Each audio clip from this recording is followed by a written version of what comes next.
अखन अहाँ सब सुन रहल छी मैथिली टॉप म्यूजिक से।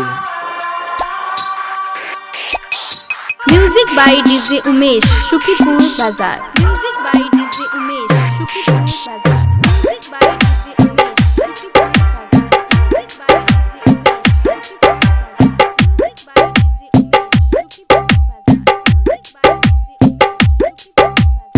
Music by DJ Umesh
Shukipur by DJ Umesh Shukipur बाजार। Music by